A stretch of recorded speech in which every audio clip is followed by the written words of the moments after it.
لتراب مقدم الفداء ولعنة الله على أعدائهم أجمعين. بسم الله الرحمن الرحيم. رب اشرح لي صدري ويسر لي أمري واحلل عقدة من لساني يفقهوا قولي. أما بعد فقد قال رسول الله صلى الله عليه وسلم إن الحسين مصباح الهدى والسفينة النجاة.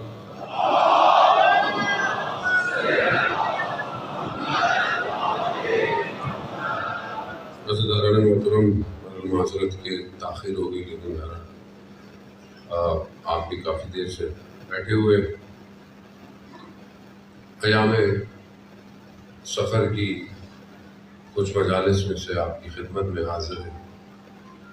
تو مجالس اور رہ گئیں، خدا کرے کہ توفیق ہو. ان ایام میں بہرحال ہدف یہی تھا کہ ہم اپنے آپ کو پہچانیں کہ جو کھو چکے ہیں. انسان اپنی ذات میں خود ایک کائنات ہے، اگر وہ پہچان جائے تو. خود مین جو ہے وہ یونیورس ہے، کیونکہ سب کچھ اسی کے وجود کے اندر ہے.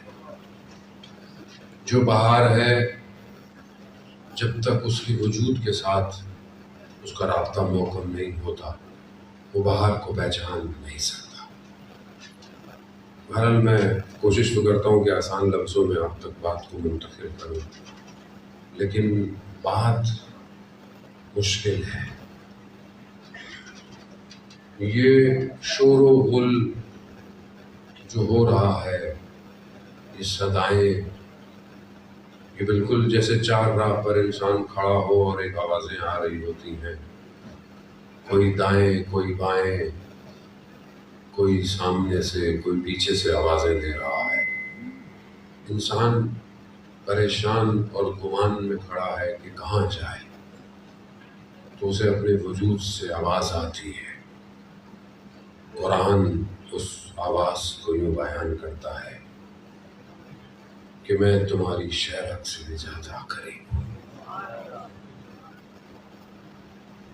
تم ادھر ادھر جو ڈھونڈ رہے ہو، تمہارے اپنے وجود میں پایا جاتا ہے. اس لیے آیت اللہ قاضی رضوان اللہ تعالیٰ علیہ فرماتے تھے کہ دل جو تمہارے پاس ہے، اسے کسی کو کرائے پہ مت دینا، یہ صرف خدا کا گھر ہے. یہ وہ جو قلب جسے مولا کائنات مناجات میں بیان کرتے ہیں کہ اس دن جس دن کوئی بھی چیز فائدہ نہیں دے گی سوائے قلب سلیم کے جو لے کر آئے گا. اگر یہاں قلب سالم ہوا تو وہاں قلب سالم جائے گا. لیکن جس کے قلب میں سب کچھ ہو سوائے خدا کے، تو وہ قلب کہاں جائے گا. بس جانے محترم بہرحال چند دن یہی سفر ہے. اس سفر ہے اصل میں. اس سیر میں جو جتنی سفر کر سکتا ہے وہ اتنی منازل کو طے کرے گا. ابو علی سینا کے اپنے زمانے کا بہت بڑا انٹیلیجنٹ نابغہ کہ آج تک اس کی کتابیں پڑھائی جاتی ہیں. کون سا علم نہیں تھا جس پر ابو علی سینا نے نہیں لکھا، چاہے حکمت ہو، چاہے بیماری ہو، چاہے لا ہو، چاہے فلسفہ ہو، چاہے عرفان ہو. ہر چیز پر ابو علی سینا نے لکھا. کیسے آدمی اتنا انٹیلیجنٹ پیدا ہو جاتا ہے؟ یہاں ایک سبجیکٹ میں بندہ اسپیشلائز نہیں ہو پا رہا، وہاں ہر سبجیکٹ، فلکیات، نجومیات، سب ابو علی سینا. ابو علی سینا اتنا انٹیلیجنٹ تھا کہ وہ کہتا ہے جب میں پیدا ہوا تو آسمان کیسا تھا مجھے پتا ہے. آسمان کہتا ہے کہ باکسز میں تھا، ڈبے ڈبے، اسکوائر. کیسے؟ کیونکہ اس کے اوپر جو کپڑا ڈلا ہوا تھا، اس وقت جو اس نے آسمان دیکھا وہ بھی اسے یاد تھا. اتنا انٹیلیجنٹ تھا. یہ اس کا ایک شاگرد تھا بہروز، کیونکہ وہ بھی ابو علی کا شاگرد تھا. یہ جتنی کتابیں آج ہیں یہ سب اسی نے کمپائل کی. یہ بھی ایسے اس نے دیا کہ یہ اصفہان میں ابو علی سینا جا رہا تھا. ابو علی سینا نے دیکھا کہ ایک لوہار جہاں پر کام ہوتا ہے، اس نے اپنے ایک شاگرد سے کہا کہ برابر والی دکان سے آگ لے کر آؤ. آگ. اور اس نے بولا یہ آگ کیسے لے کر آئے گا؟ آگ کیسے؟ تو دیکھا اس بچے نے اپنے ہاتھوں میں ریت رکھی اور دکان پہ کیا کہا اس کے اوپر آگ کے انگارے رکھ دو. لے آیا. اس نے کہا کہ یہ تو بہت انٹیلیجنٹ ہے. اس دکان والے نے کہا تمہارے کسی کام کا نہیں، اسے مجھے دے دو. ساتھ رہا ابو علی سینا کے. ابو علی سینا کو کہتا ہے کہ اتنے آپ انٹیلیجنٹ ہیں تو آپ نبوت کا دعویٰ کیوں نہیں کرتے؟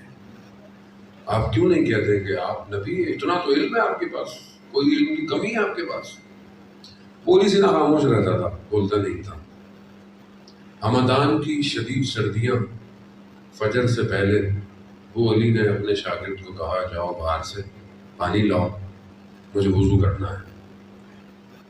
شاگرد کہتا ہے کہ باہر سردی ہے شدید، اندر گرم ہے، بدن کا ٹیمپریچر ہائی ہے، باہر جائے گا نیچے آ جائے گا، مریض ہو جاؤں گا. ظاہر ابو علی کا شاگرد تھا، بہانہ بھی علمی کیا اس نے کہ میں مریض ہو جاؤں گا، آپ تیمم کر لیں. تھوڑی دیر گزری، 600-700 ہجری کے واقعات ہیں، آج سے بہت پرانی بات ہے، مائک بھی ہوتے تھے. تھوڑی دیر بعد اس شدید سردی میں مینار پر چڑھ کر اذان دی جاتی تھی. شدید سردی میں جب اذان ہوئی نا، مینار پہ چڑھ کر مؤذن، شدید سردی، مینار پہ چڑھا اذان دے رہا ہے. جب اس نے کہا نا اشہد ان محمد رسول اللہ، اللہم صلی اللہ، جب اس نے رسول کی گواہی دی نا تو وہ علی نے کہا ادھر آؤ. اس نے رسول کو دیکھا نہیں ہے، 500-600 سال گزر گئے، سردی میں مینار پر چڑھ کر ان کی نبوت کی گواہی دے رہا ہے.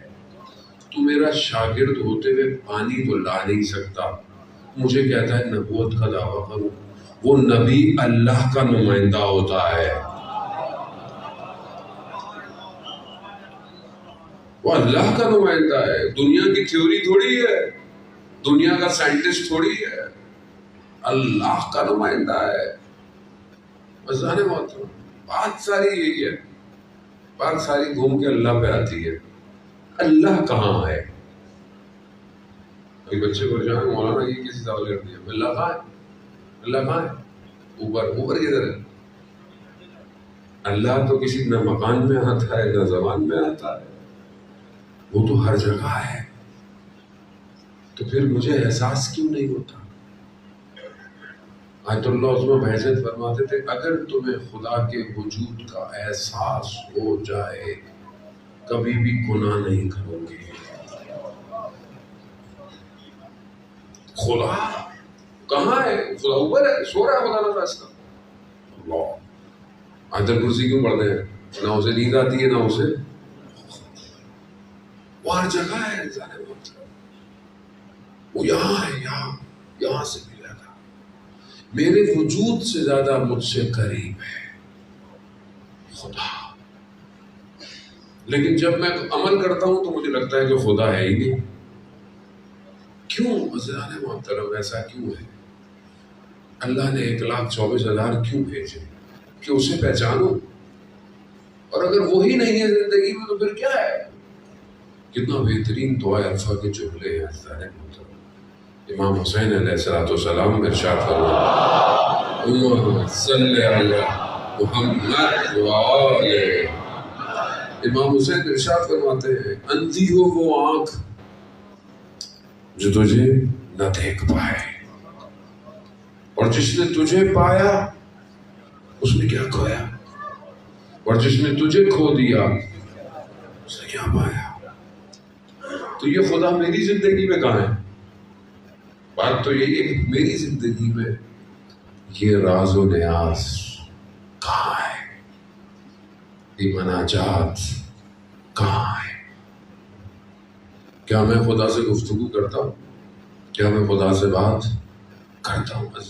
دیکھیں زندگی میں بہت سارے سفر ہیں. جب ہم جوانی میں تھوڑے سے صحیح ہو رہے تھے تو دو آپشن تھے ہمارے پاس. یا تو سیدھے سیدھے شریعت پہ عمل کرتے رہو، جب خدا دل چاہے گا خدا انتخاب کر لے گا. لیکن دیکھیے بہت سارے لوگ ہوتے ہیں وہ مشہور ہے نا، فارسی کا ہے ایک جملہ، تو میں اردو میں پوچھ رہا تھا آپ کو بیان کروں.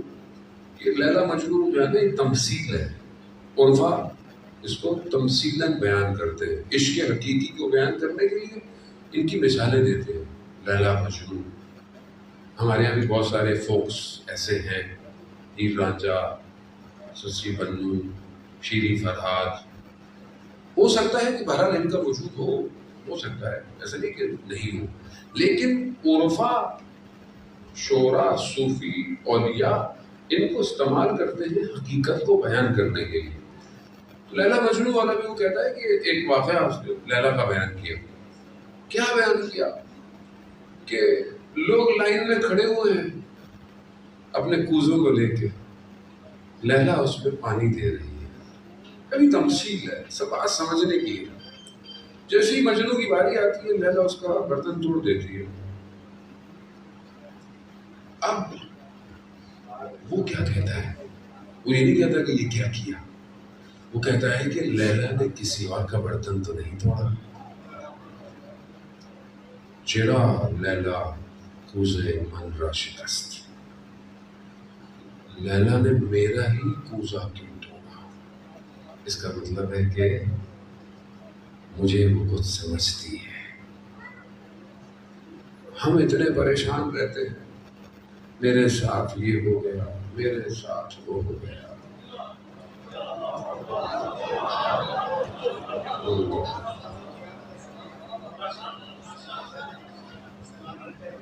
میرا بچہ ہر وقت مریض رہتا ہے، میرا یہ کام نہیں ہوتا. وہ چاہتا ہے، وہ جتنا چاہتا ہے اتنا توڑتا ہے.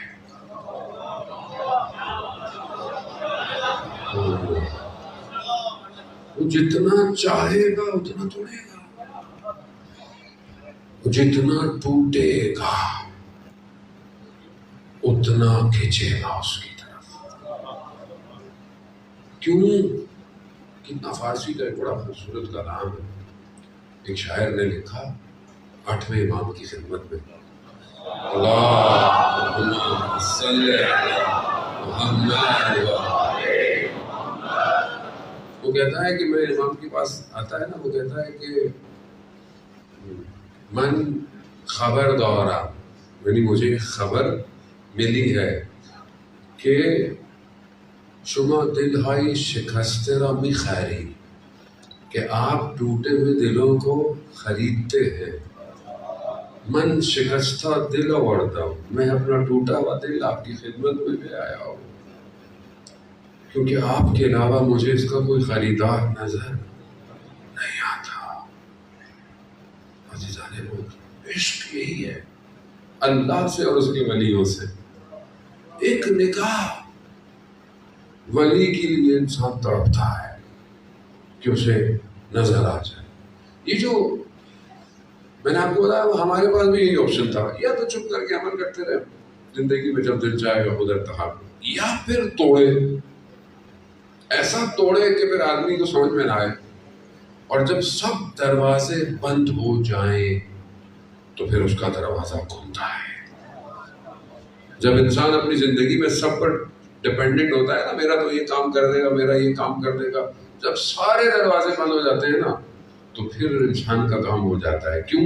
کیونکہ اب یہ اس کے دروازے پہ جائے گا جس کا دروازہ کسی پر ڈیپینڈ نہیں کرتا. یہ جو سفر ہے، اصل سفر یہی ہے. یہ تو چپ کر کے عمل کرو، اور اگر چاہتے ہو کہ پھر پرواز کرو تو پھر اس پرواز کے لیے جیسے بعض پھلوں کی جلد اترتی ہے تمہاری بھی جلد اتاری جائے گی. جتنی مصیبت اتنا کمال. 25 سال خاموش ہے علی، جو انگلیوں سے خیبر اکھاڑ سکتا ہے. 25 سال خاموش. کیوں؟ خود پرواز نہیں کرنی، خود تو ہے ہی پرواز. قیامت تک کی انسانیت کو علی نے پرواز کروانی ہے. خاموش. یہاں پورا کنبہ لے کر زہرا کا لال کربلا پہنچا. کیوں؟ بشریت کو بچانا ہے. امتحان اتنا سخت، امتحان ہے، آسان نہیں ہے. 6 مہینے کا بچہ، جوان علی اکبر، مائیں بہنوں کے رسیاں ہاتھوں میں، آسان نہیں ہے. جتنی بڑی پرواز. کتنا خوبصورت ایک رائٹر میں پڑھا نا، آیت اللہ قاضی طباطبائی رضوان اللہ تعالیٰ علیہ. آپ بھی بولتے ہو کہ میں ان کا اتنا نام لیتا ہوں.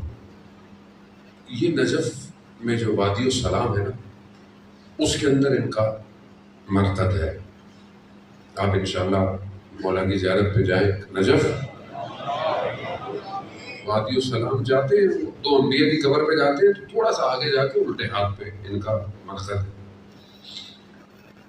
یہ آیت اللہ بہجت کے بھی استاد ہیں، علامہ طباطبائی کے، حسن الہی طباطبائی کے، ان سب کے استاد ہیں. عباس کوچانی کے، آیت اللہ حیدر تقی عاملی کے، اور حسن مسقطی جو ہندوستان میں حیدرآباد دکن کے اندر جو دفن ہے، ان سب کے استاد ہیں. اور جتنا سلسلہ آج عرفان کا حوض علمیہ میں ہے، سب آیت اللہ قاضی کا ہے. آیت اللہ قاضی جب تبریز سے نکل رہے تھے، رائٹر نے بہت خوبصورت بات کی. کہتا ہے تبریز سے ایک شمس طلوع ہونے والا ہے، جس کی روشنی میں ہزاروں مولوی بنیں گے. شمس تبریز کون تھا؟ شمس تبریز کا ایک شاگرد ہے مولوی مولانا رومی، ایک شاگرد ہے. کیا کام ہے؟ کہا یہ تبریز سے ایک ایسا شمس طلوع ہونے والا ہے جس سے ہزاروں مولوی بنیں گے، اور یہ بنے ہیں سارے محترم. آیت اللہ قاضی طباطبائی اپنے مولا کے عشق میں، بس جملہ آپ کو بتانا ہے تاکہ آپ کو سمجھ میں آئے کہ معاملہ آرام آرام سے چلنے کا نہیں ہے، قربان ہو کر چلنے کا ہے. جب پہلی دفعہ زیارت پر پہنچے، پہلی دفعہ 40 دن نجف کربلا میں رہے، 40 دن، اور پھر نجف جانا تھا. لیکن ہر روز چہرے پر اضطراب ہے، اضطراب. ان کی زوجہ نے اس بات کو بیان کیا، کہتی ہیں کہ آپ کی زندگی کا ہدف نجف، اب جب وقت آنے کا ہو گیا ہے کہ نجف، تو آپ کو تو خوش ہونا چاہیے، آپ کیوں پریشان ہو رہے ہیں؟ کوئی بات نہیں، بچے روتے رہتے. چلو محمد وآل محمد.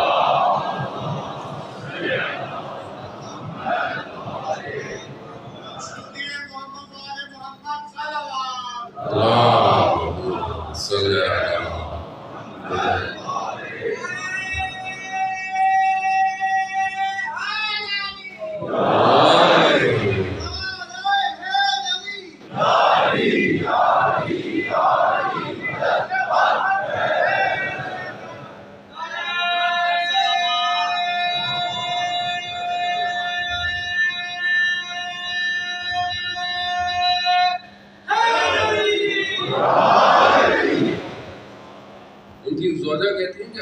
ساری زندگی نجف کے لیے تڑپتے رہے، مولا کے لیے. اب جانے کا وقت آ رہا، آپ کو خوش ہونا چاہیے. کیا جملہ کہا آیت اللہ قاضی نے. مراحل الگ ہے. بولی سینا نے 200 منزلیں لکھی ہیں یہ سفر کی، 200 منزلیں. آیت اللہ قاضی کہتے ہیں کہ یہی مسئلہ ہے کہ وہ جس کے لیے میں تڑپ رہا ہوں اب دیدار ہونے والا ہے، اب نہیں پتا کہ کیا دیدار کے بعد بھی تڑپ رہے گی کہ نہیں رہے گی، میں اس لیے پریشان ہوں۔ ہر چیز کی اجنبیت تب تک ہے جب تک وہ چیز حاصل، لیکن یہاں معاملہ عشق کا ہے۔ آئے قدم رکھا وادی السلام سے، کربلا سے آئے وادی السلام میں کھڑے میں مولا کا حرم نظر آیا، آنسو بہ رہے ہیں، مولا کو سلام کیا، جواب آیا مگر اس وقت سن نہیں پائے۔ کیوں؟ کیونکہ جتنے قریب آئے معاملہ آہستہ آہستہ کھلتا رہا۔ کہا مولا جب بھی کوئی آتا ہے مہمان تو 3 دن تو مہمان رکھا جاتا ہے، مگر میں ساری زندگی مہمان بننے کے لیے آیا ہوں، واپس نہیں گئے۔ امام نے واپس نہیں بھیجا، اپنے پاس رکھ لیا۔ کیا جملہ میں پہلے آپ کی خدمت میں عرض کر سکوں۔ امام اس مقام پہ پہنچ گیا آیت اللہ خاصی کہ کہتے ہیں کہ جب امام ظہور فرمائیں گے اور اس وقت امام کچھ بیان کریں گے تو یہ امام کے جو سپاہی ہوں گے، اصحاب ہوں گے، یہ امام تک پہنچ جائیں گے، اور پھر امام کچھ کہیں گے تو یہ واپس اپنی اپنی نوکریوں میں چلے جائیں گے۔ کہا میں وہ جانتا ہوں، میں وہ جانتا ہوں۔ اس مقام پہ سادے طریقے سے نہیں جایا جاتا، بہت محنت کرنی پڑتی ہے۔ شاگرد کہتے ہیں میں نے زبان میں دیکھا، میں آپ کو مثلاً کہیں لے کے جانا چاہتا ہوں، اگر میں لے کے جا پایا لے کے جانا چاہتا ہوں۔ آج جوان سوال کرتا ہے کہ امام کیا کریں، امام سے کیسے ملیں، امام کے لیے کیا کریں۔ آیت اللہ غازی کے شاگرد کہتے ہیں ہم نے زبان میں دیکھا کہ گڑھا ہے، گڑھا۔ ہم نے پوچھا استاد سے، استاد گڑھا کیسا ہے؟ 25 سال زبان کے نیچے پتھر رکھا کہ زیادہ بولنا نہ پڑے۔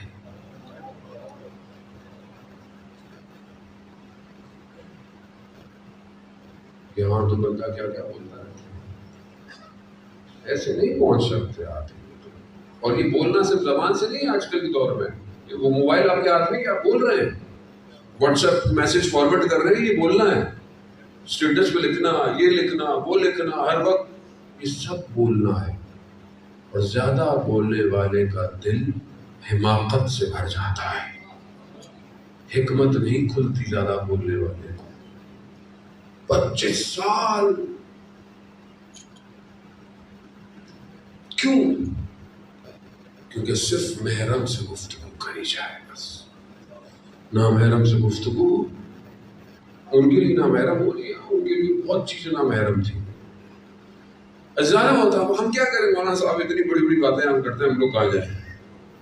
کوئی جوان پوچھے مولانا ہم تو آیت اللہ غازی کے دور میں نہیں ہے، نہ ہمارے پاس کوئی سسٹم ہے، ابھی کہاں جائیں ہم، کس کے پاس جائیں؟ اجان محترم بڑی مشہور کہاوت ہے، پرانے بزرگ کہتے تھے اگر انسان کی نیت اچھی ہو تو مرشد دروازے پہ آ جاتا ہے۔ آیت اللہ غازی بھی کہتے ہیں 40 سال اگر تم استاد کو ڈھونڈنے میں لگا دو اور پھر بھی تمہیں دیر ہو تو بھی تم نے ٹائم ضائع نہیں کیا۔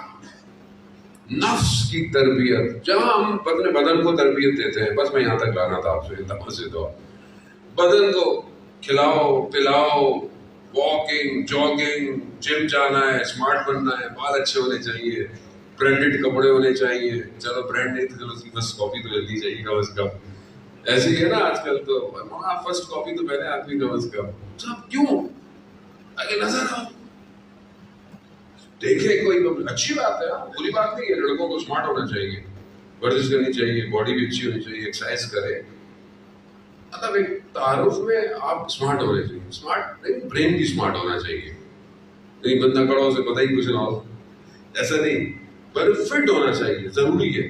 کیوں؟ کیونکہ امام کو جو آدمی دوڑ نہیں سکتا وہ امام کو کیا دیں گے آپ جا کے، امام کو دوڑ کے دیکھو 2 کلومیٹر، مولا میں تو بیٹھ کے کام کرنے والا ہوں، کیا کریں گے آپ مجھے؟ آدمی کو بہت اسمارٹ ہونا چاہیے ہر معاملے میں، لیکن کیا کریں، سب کے لیے میرے پاس ٹائم ہے، کتاب پڑھنے کے لیے، اپنے سبجیکٹ کو پڑھنے کے لیے، ٹیوشن 2-3 گھنٹے بچوں کو پڑھا کے ہم نے مار دیا بیچاروں کو، صبح آن لائن بھی کرتے ہیں، ٹیوشن بھی آن لائن پڑھتے ہیں. اب میں تو تعجب کرتا ہوں کہ یہ نظام کیسا ہے ہمارا، تو اتنے اگر اسکول بیکار ہے تو اسکولوں کی وجہ ٹیوشن ہی پڑھا لیا اگر کم از کم. ٹیوشن بھی ہمارے بہت بڑا بزنس ہے، وہ تو پھر لوگ ناراض ہیں، کیا کریں گا. تو سب چیز پہ توجہ ہے، بدن پہ توجہ، چہرے پہ توجہ، ہیئر اسٹائل پہ توجہ، سب چیزوں پہ توجہ ہے، صرف روح پہ توجہ نہیں ہے. اس کو بھی تو خوراک چاہیے، اس کو بھی تو پرواز چاہیے، اس کو بھی تو استاد چاہیے، اس کی بھی تو تربیت چاہیے. کبھی متوجہ ہوئے نہیں ہوئے. تو کون کرے گا؟ جب نفس اگر کنٹرول نہ کیا جائے تو یہ نفس انسان کو کھا جاتا ہے. پھر آپ اور 40 سال تک اگر تربیت ہو جائے تو آگے تو بونس ہے، ایسا نہیں ہے کہ ناممکن ہے، ممکن ہے.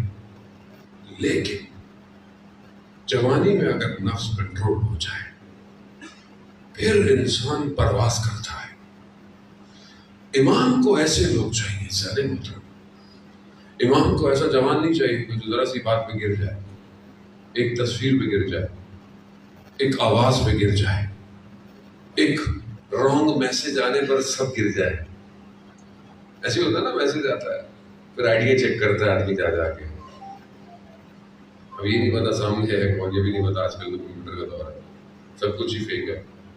عزیزان محترم، آپ کیسے کنٹرول کریں گے؟ اس کا مطلب ہے کہ روح کو خوراک چاہیے. روح کی خوراک کے لیے میرے پاس کیا ہے؟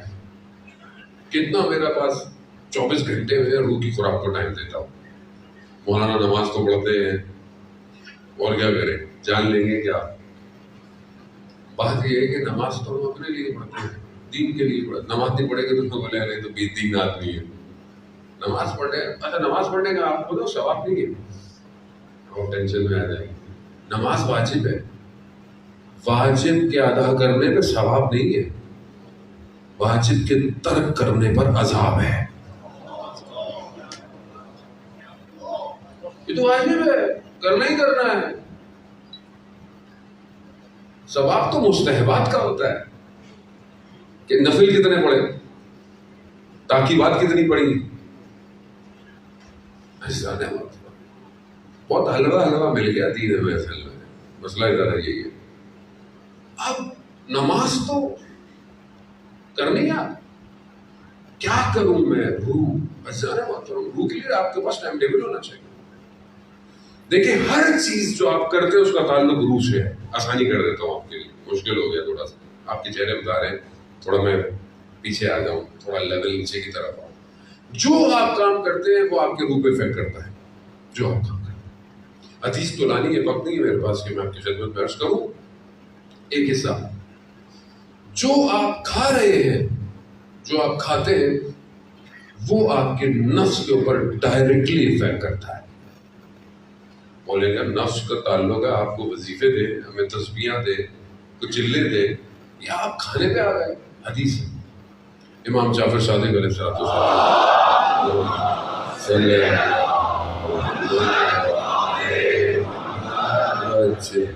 امام فرماتے ہیں، حدیث عثمان بصری کے آخری حصے، انشاءاللہ اردو میں ترجمہ ہو رہی ہے، ایک چیپٹر رہ گیا اس کا حدیث کا. حدیث 2-3 صفحے کی اس کی شرح ہے، 350-400 پیجوں کی.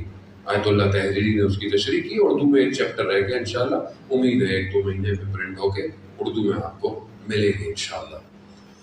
اس کا آخری ایک حصہ، اس کے اندر جو 3 حصے ہیں، اس کے اندر 9 چیزیں ہیں. 9 کے اندر سے ایک چیز آپ کی خدمت میں اذان عالی میں، کہ نفس کا تعلق خوراک سے ہے. خوراک اس لیے کہا جاتا ہے کہ حرام لقمے سے بچو. کیوں؟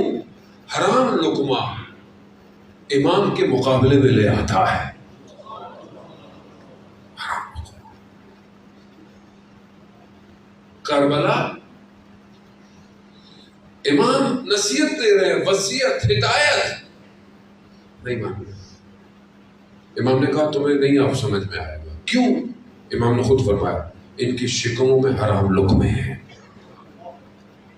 حرام لقمہ۔ نفس تو برباد کرتا ہی ہے، دنیا اور آخرت برباد کر دیتا ہے۔ اسی لیے جو ہم کھاتے ہیں ذہن محترم، اس کو بہت، یہ پہلا میں بس آپ کو بہت آسانی سے میں نے بہرحال آپ کی خدمت میں پیش کیا ہے۔ یہ جو خوراک ہے نا، خوراک یہ بہت امپورٹنٹ ہے۔ جس خوراک میں آپ کو شبہ ہو کہ یہ پتہ نہیں صحیح ہے کہ نہیں کھانی چاہیے، نہیں کھانی چاہیے۔ کربلائی کاظم جو قوم 9 حضرت معصومہ سلام اللہ علیہ کے حرم کے سامنے، صلی اللہ محمد بی بی کے حرم کے سامنے ایک قبرستان ہے قوم 9، اور پرانا قبرستان ہے، اس میں ایک مقبرہ ہے کربلائی کاظم کا۔ کربلائی کاظم وہ ہے جسے قرآن حفظ ہو گیا تھا ایک دفعہ میں۔ کیسے حفظ ہوا؟ وہ بیٹھا ہوا تھا ایک جگہ پہ، مزدور کسان تھا، کھیتوں میں کام کرتا تھا۔ امام زادے ہیں، آپ کو پتہ ہے ایران میں ائمہ کی اولادوں میں سے ان کے حرم بنے ہوئے۔ دن میں استراحت کر رہا تھا، آرام کر رہا تھا، جس آنکھ لگ گئی، خواب میں دیکھا 2 گھوڑے سوار آئے، انہوں نے آئے اور کہا کہ کربلائی قاسم قرآن کی تلاوت کرو۔ کہا میں تو پڑھا لکھا نہیں ہوں، مجھے تو کچھ بھی نہیں آتا، میں کیسے قرآن پڑھوں؟ کہا ہم تمہیں قرآن سکھاتے ہیں۔ سینے پہ ہاتھ رکھا، کہا پڑھو۔ قرآن پڑھنا شروع کر دیا۔ اب یہ اٹھا، اس نے دیکھا کہ اس کو تو قرآن حفظ ہوا ہے۔ اب یہ اپنے گاؤں مولانا کے پاس گیا، وہ بھی اس کو جانتے تھے، یہ تو مزدور ہے، کسان ہے۔ اس نے کہا کہ اس کو قرآن حفظ ہو گیا ہے۔ کرتا کیا تھا؟ جس کے کھیتوں میں کام کرتا تھا، جب گندم ملتی تھی پہلے زکوٰۃ دیتا تھا، پھر گندم گھر لے کے جاتا تھا۔ اب آپ بولے نہیں جی مولانا ہم تو کسی کا حق نہیں کھاتے، ہم تو کسی کی چوری نہیں کرتے، ہمارا مال تو ہم تو صحیح تولتے۔ اچھا زکوٰۃ، اب ایسے بہت ساری چیزوں میں زکوٰۃ عام لوگوں پہ تو ہے بھی نہیں، جس کی زمینیں ہوں، جس کے بھیڑ ہوں، بکری ہوں، زکوٰۃ اس پہ، اس کی بھی بہت شرائط ہے۔ لیکن خمس، مولانا میں تو ہینڈ ٹو ماؤتھ ہوں، میرا تو خمس کہاں سے دوں گا؟ کوئی بھی شخص جتنا بھی ہینڈ ٹو ماؤتھ ہو، 10 روپے بھی خمس نہیں نکلتا۔ اب آپ بولے مولانا 10 روپے بھی کوئی خمس ہے؟ وہ بی بی شتیتا جو نشاپور میں جن کا حرم ہے، اس نے 1 سکہ دیا تھا، 1 سکہ، اور وہاں کے لوگوں نے بڑے پیسے ویسے جمع کر کر 7ویں امام کو خمس بھجوایا، سب کا بھیج دیا واپس امام نے سوائے اس 1 سکے کے۔ تو یہ نہ سمجھے کہ میرا کم ہے زیادہ ہے، نہیں، مال پاک ہو رہا ہے۔ 1 سکہ دیا، امام نے کفن بھی بھجوایا، اور کہتے ہیں خود امام تشریف لائے جب وہ انتقال کر گئے۔ 1 سکہ، ایسے کیسے ہو سکتا ہے کہ پورے سال آپ کماتے ہو، آپ کی جتنی بھی سیلری ہے، آپ بولیں ہر مہینے میں خرچ ہو جاتی ہے، ٹھیک ہے خرچ ہو گئی، ختم ہو گئی، آخری مہینے میں جو آپ کی ایک ڈیٹ آپ کو پتا ہے خمس کی فکس کرنی پڑتی ہے، خمس کی سال میں ایک ڈیٹ آپ کو فکس کرنی ہے، کوئی بھی جس دن آپ کی نوکری لگی یا کوئی بھی، مثال کے طور پر سپٹمبر ختم ہو رہا ہے، اکتوبر، 1 اکتوبر آپ کی خمس کی ڈیٹ ہے، آپ کو سپٹمبر کی سیلری ملی، آپ نے سپٹمبر میں اپنے گھر کا خرچہ کیا، سارا کام کیا، آخر میں ہو سکتا ہے آپ کے پاس اس پیسوں میں سے 100 روپے بچے ہوئے ہوں، اس 100 روپے پہ خمس ہے، نہیں دیا، امام کا حق کھایا ہے۔ 20 روپے 100 روپے پہ خمس ہے۔ آپ نے گھر کا سودا خریدا اس مہینے، آخری مہینے کا 10 کلو چاول خریدے، 5 کلو چاول کھائے، 5 کلو چاول بچے ہوئے تھے، 5 کلو کے چاولوں کے پیسوں پر خمس ہے۔ تیل کی آدھی بوتل پڑی ہوئی تھی، خمس ہے۔ دل کو آپ نے آہستہ کیا، پھر کہتے ہیں کہ مولا آ جائے، مولا آ جائے۔ جس کے پاس سے 20 روپے نہیں نکلتے امام کے لیے، وہ امام کے لیے جان دے گا عزیزان اللہ، اللہ اکبر، کہاں آئے وہ، کس کی گھر پہ آئے؟ مشہور واقعہ آپ کی خدمت میں، آیت اللہ خوئی رضوان اللہ تعالیٰ علیہ،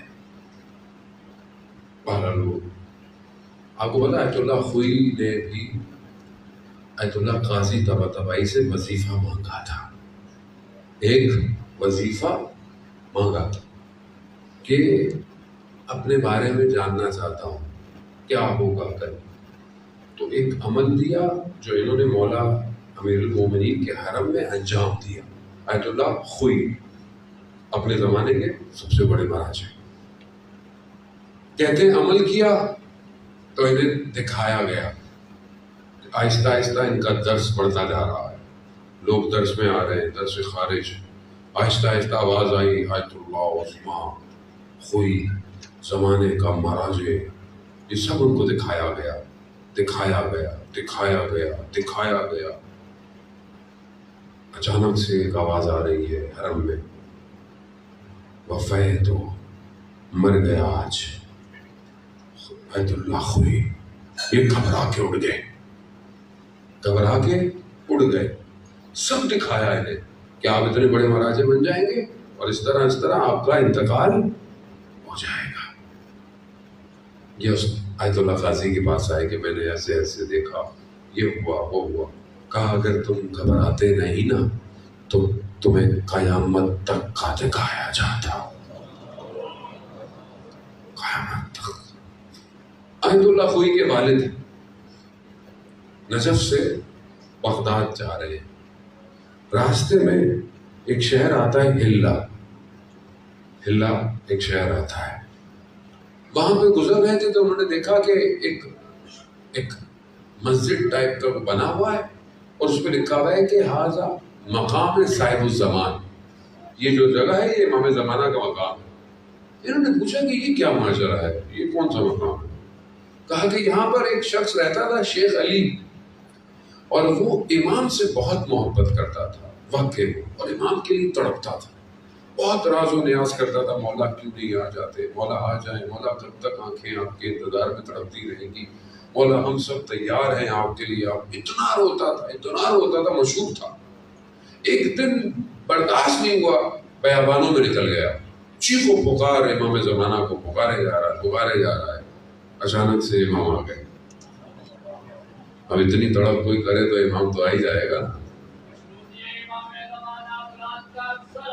اللہ صلی علیہ محمد وآلہ۔ اب اتنا تڑپ، امام نے کہا کیا ہوا؟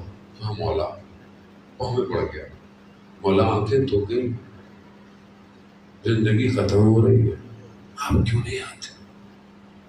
میرا پورا شہر تیار ہے، ہزاروں لوگ تیار ہیں، آپ کو تو 313 چاہیے۔ مولانا اچھا ٹھیک ہے، میں جمعرات کو تمہارے گھر آؤں گا، تم سب جو تیار ہیں ان کو لے کر اپنے گھر آ جانا، اور وہ جو تمہارے محلے میں کسائی ہے نا اس کو بولنا کہ 2 بھیڑیں دے دیں اور ان کو پہلے سے چھت پہ باندھ دینا۔ ٹھیک ہے، اب یہ گیا، اس نے کسائی سے کہا کہ مولا نے پہ ڈیوٹی لگائی ہے، خوش قسمت جن کی مولا ڈیوٹیاں لگا دیں۔ اب انہوں نے کیا کیا کہ جو اتنے سارے لوگ تھے ان میں سے جو سب سے بہترین تھے ان کا انتخاب کیا، ان 40 لوگوں کو کہتے ہیں لے کر آ گئے۔ اب انہوں نے دیکھا کہ نور آیا اور گھر کی چھت پہ آ کے سمجھ گئے کہ امام نے پہلے پھر آواز دی، پہلے اس کسائی کو بلایا، کسائی اوپر آیا، امام نے کہا اس میں سے ایک دمبے کی قربانی کرو اور اس کے خون کو پرنالے میں، جو نالا نیچے جا رہا ہے اس پہ ڈالو۔ اس نے ایسے کیا، خون جب باہر گیا، اب لوگ کھڑے ہوئے دیکھ رہے کہ اس کا عمل اچھا نہیں تھا، امام نے اس کو قربان کر دیا۔ اب پھر امام نے اس کو بلایا، شیخ علی اوپر آؤ، اوپر آیا، اوپر آ کے کیا دیکھتا ہے، کسائی تو بیٹھا ہوا۔ کہا کسائی کو دوسرے دمبے کی قربان کر، پھر خون کو نیچے لاؤ۔ اب جو یہ لوگ نیچے انتظار کر رہے تھے، انہوں نے کہا بھائی یہ دونوں تو سب سے بہتر تھے ہمارے شہر میں، ان کو امام نے کاٹ دیا تو ہمارا کیا ہوگا؟ بھاگو۔ بھاگ گئے۔ پھر امام نے کہا شیخ علی جاؤ، اب آواز دو۔ اوپر آئے، اس نے دیکھا کوئی بھی نہیں ہے، کوئی نہیں ہے۔ کہا تم کہتے تھے کہ کوئی نہیں ہے۔ اللہ اکبر۔ کربلا آسان نہیں ہے، کہنا ضرور چاہیے یا لیتنی کنت معہم، کاش ہم کربلا ہوتے کامیاب، کہنا چاہیے، حدیث ہے، کہنا چاہیے، لیکن کربلا آسان نہیں ہے۔ آسان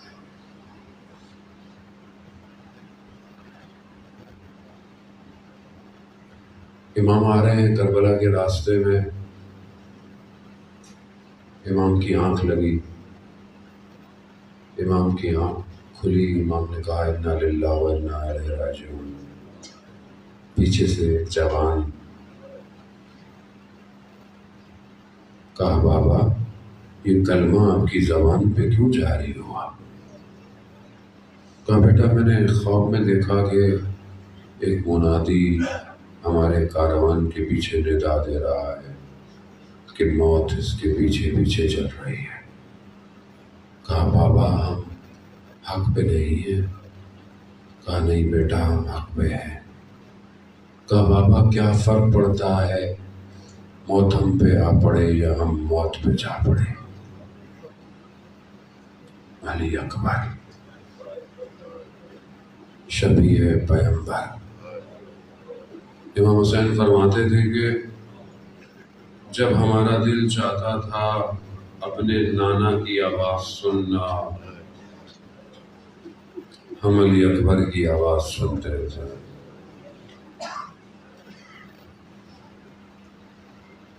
جب ہمارا دل چاہتا تھا نانا کے چہرے کو دیکھنا، ہم علی اکبر کو دیکھتے تھے۔ امام حسین کو اپنے نانا سے اتنی محبت تھی کہ خدا نے ان محبتوں، ان دعاؤں، ان تہجد کی نمازوں کے صدقے میں علی اکبر دیا۔ علی اکبر۔ خدا آپ کے جوانوں کو سلامت رکھے۔ میرے چھٹے امام فرماتے ہیں کہ باپ کے لیے بہترین لذت یہ ہے کہ اس کا بیٹا جوان ہو اور کامیاب ہو جائے۔ باپ کے لیے بہت افتخار ہے، بہترین باپ کے لیے لذت اس کا بیٹا جوان ہو اور کامیاب ہو جائے۔ اور پھر مولا فرماتے ہیں کہ باپ کے لیے سب سے سخت یہ ہے کہ اس کا بیٹا جوان ہو، کامیاب ہو، مر جائے۔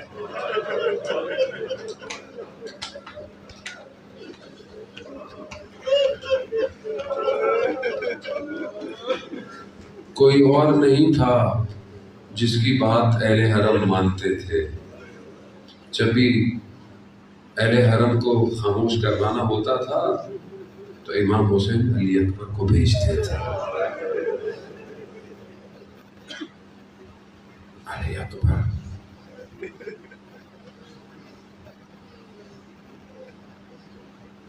جب امام حسین کی زری بن رہی تھی دوبارہ، جب زری کی تعمیر ہو رہی تھی تو کئی لوگوں نے مشورہ دیا کہ ساری زریاں چکور ہیں، یہ امام کی زری کے 6 گوشے کیوں ہیں؟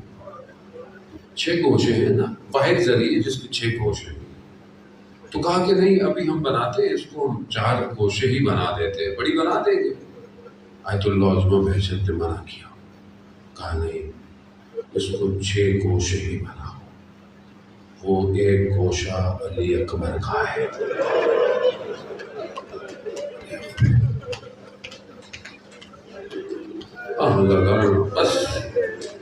بس آپ آمادہ ہو گئے۔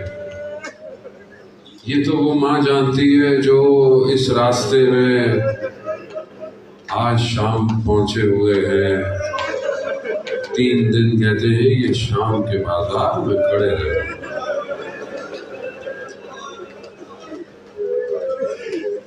کیسے انہوں نے نیزوں پہ علی اکبر کے سر کو دیکھا ہوگا۔ آیت اللہ علامہ ذیشان حیدر جوادی پڑھا کرتے تھے کہ جب حضرت علی اکبر کو خیموں سے خدا حافظی کرنے گئے نا تو کہتے ہیں خیمے کا پردہ ہٹتا تھا پھر گر جاتا تھا، پھر ہٹتا تھا پھر گر جاتا تھا، ایسا لگتا تھا علی اکبر کو کوئی باہر نکلنے نہیں دے رہا۔ کہا غراوی نے دیکھا ایک بچی ہے جو علی اکبر کو لپٹی ہوئی ہے۔ آپ کی بھی چھوٹی بہنیں ہوں گی نا؟ شہزادی نے بڑی مصیبتیں برداشت کی۔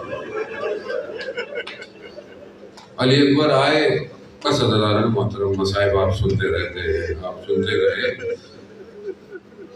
حسرت ہے لوگوں کو، مجھے بھی بڑی حسرت ہے۔ میں نے دیکھا بڑے بڑے لوگوں نے، بڑے بڑے لوگ جوان بیٹے دیے ہیں، آج بھی دے رہے ہیں۔ کربلا یہی درس دیتی ہے کہ جوان بیٹا دو تو پھر باپ بنے۔ شیخ زکزکی نائجیریا کے 6 بیٹے جوان کھڑے اپنے سامنے، 6 بیٹے کیسے دے دیے؟ ایک علی اکبر کے صدقے میں، ایک علی اکبر، ہزاروں جوان قربان۔ میرا بچہ چھوٹا تھا تو میں سوچتا تھا یہ کیسے علی اصغر کی طرح قربان ہوگا۔ اب جوان ہو گیا، اب سوچتا ہوں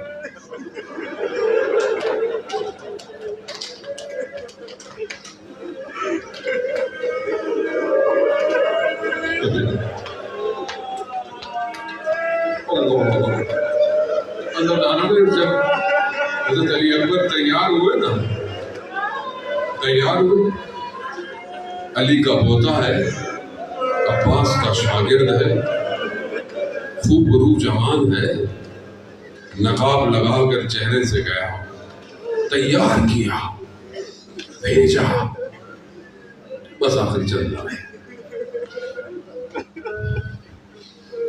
مقتل کہتا ہے امام حسین نے کہا، یہ بڑا سخت ہوتا ہے میرے لیے جملہ پڑھنا، میں بھی باپ ہوں نا، مجھے اندازہ ہے، مگر امام حسین جیسا اندازہ کوئی نہیں کر سکتا۔ امام حسین نے کہا جب علی اکبر جا رہے تھے نا، ایک جملہ کہا، علی اکبر جتنا ممکن ہو سکے مڑ مڑ کے مجھے دیکھتے جانا،